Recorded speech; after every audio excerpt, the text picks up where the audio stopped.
tofauti gani na ya maklero? Ndio, of course.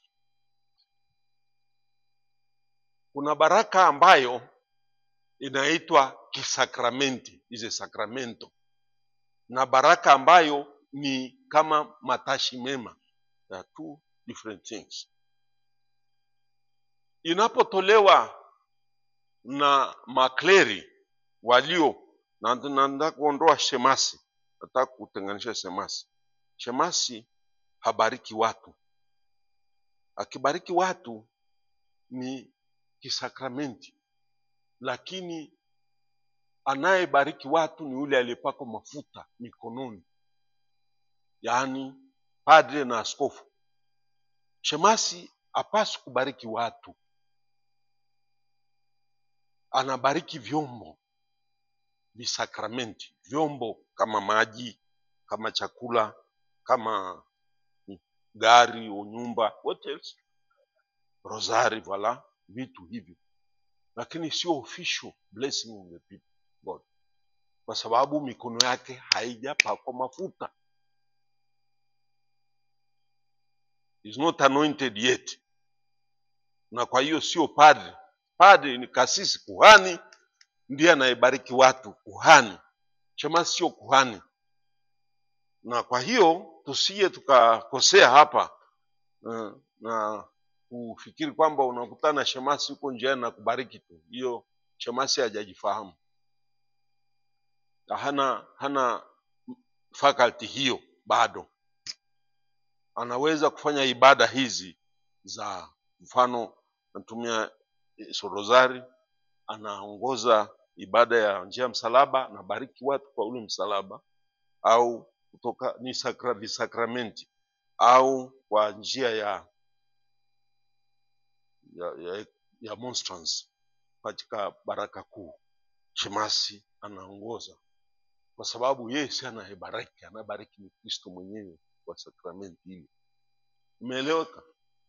Kwa hiyo shemasi actually anaweza kufunga sala ya kanisa kwa baraka, lakini katika mazingira yanayoruhusu. Katika mazingira hapa wanaobariki ni katika training, na inaruhusiwa ili tunawatrain hapa, lakini hana ruhusa ya kwenda kubariki watu parokiani. Nieleweke hiyo, kwa sababu sio rasmi, sio minister, yani proper minister of that sacrament. Kwa hiyo mashemasi wajitambue, hao wamefundishwa. Kama wakufundishwa itakuwa balaa mbaya sana. Akija huku askofu anasema, alafu askofu anaweza kusimamisha ushemasi wako, kila kitu ufanye kadiri ya kipimo chako ulichopewa na nguvu uliopewa. Na kwa hiyo mashemasi wanapaswa kuhudumia katika ibada za bisakramenti, sacramentos, nao unajua, na ni katika mazishi, katika hata nafikiri ibada kama hizi za njia msalaba, njia za ibada ya kuabudu, rosari, kubariki rosari na vitu kama hivyo, tunaita sacramentos, visakramenti kwa Kiswahili, lakini sio kuadhimisha sakramenti. Sakramenti anayeadhimisha ni kuhani. Ndio maana unapakwa mafuta, wengine maaskofu wengine wanatia exaggeration, mpaka mafuta yamenyunyuzia, alitumia kiasi gani? Nyunyuzika yote. Kwa hiyo ni tofauti ipo. Na sasa kwa hiyo shemasi akikubariki ni anakutakia mema, lakini sio kisakramenti, sio official blessing of the church. Nieleweke, sio baraka rasmi ya kanisa. Yeye ni matashi mema, anakutakia baraka. Kwa hiyo isije ikawa kwamba, nadhani hii hapa ni hatari, ufikiri kwamba unaweza kubariki yeyote yule. Hapana.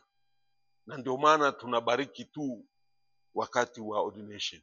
Mara ya kwanza kubariki mtu ilikuwa wakati wa ordination, nimbariki askofu aliyenipa padre. Kwa hiyo ni wakati ukishapakwa mafuta unafunga ile mambo mengi sana. Sasa hapo ndio tunatofautisha. Ni kama baba yangu anaweza kunibariki kwa kuniwekea mikono na sio kwa njia ya kwa jina la Kristo. Baba yangu, mama, hata mimi naweza kumbariki kama padre, hata kama ni kaka mkubwa anambariki mdogo wake, na hata katoto kanaweza kukubariki. Ama kuna makabila ambapo mimi nilienda mahali nilijisikia embarrassed. Inama father, weke kitoto akikusema kitu, lakini walau nijisikia walau nina peace kwa kupata baraka ya baby. And that was a good thing. And that is not the official blessing of the church.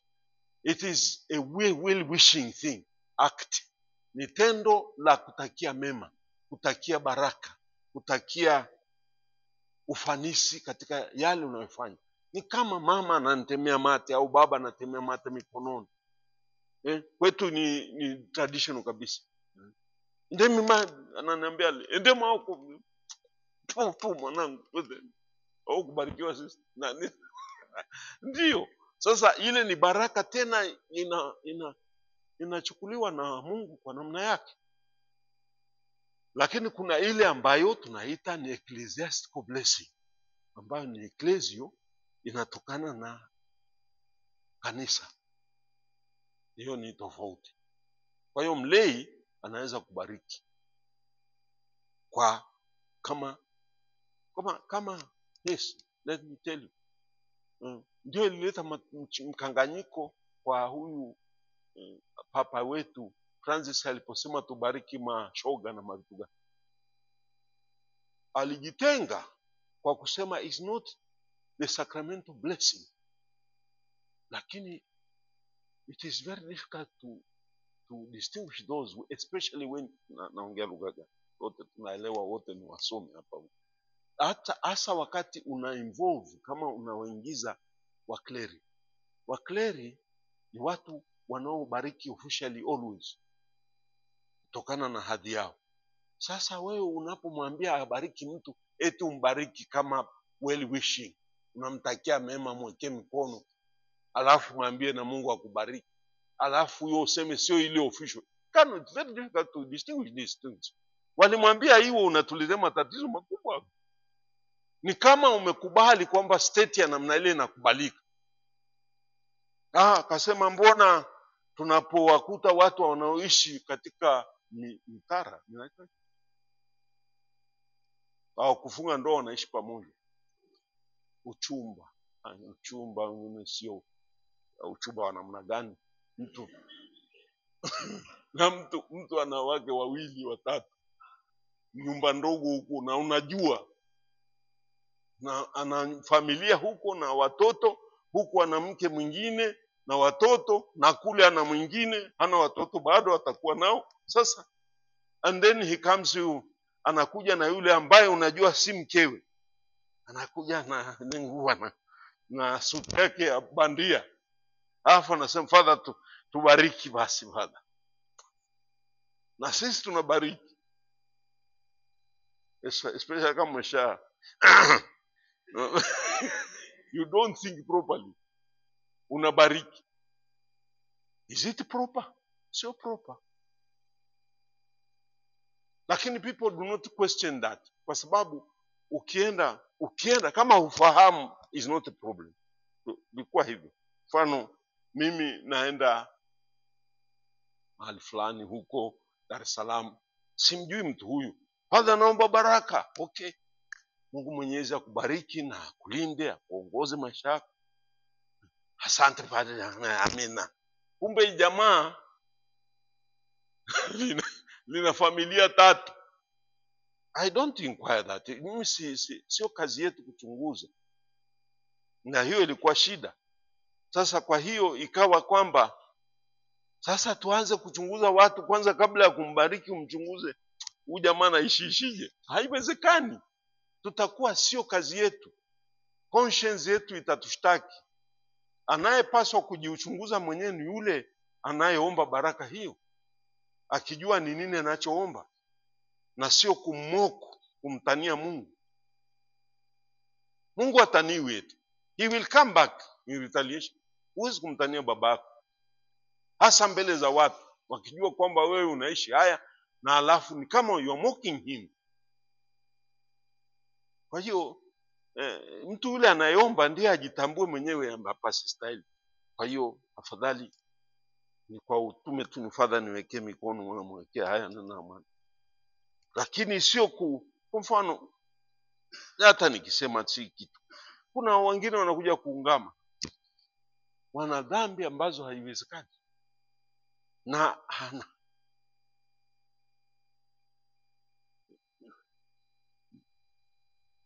kwa mfano yeye mwenyewe ametenda dhambi hizo, hajatubu.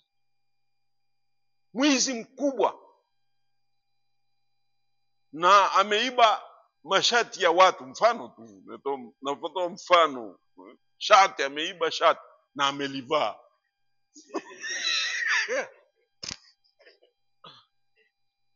Alafu unamwambia umerudisha.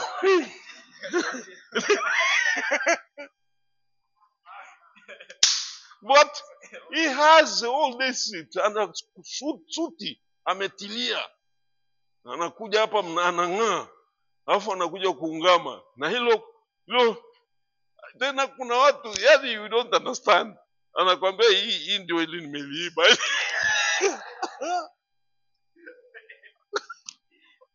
Unamwambia sasa, siwezi kukuondolea dhambi hiyo, nenda ukarudishe.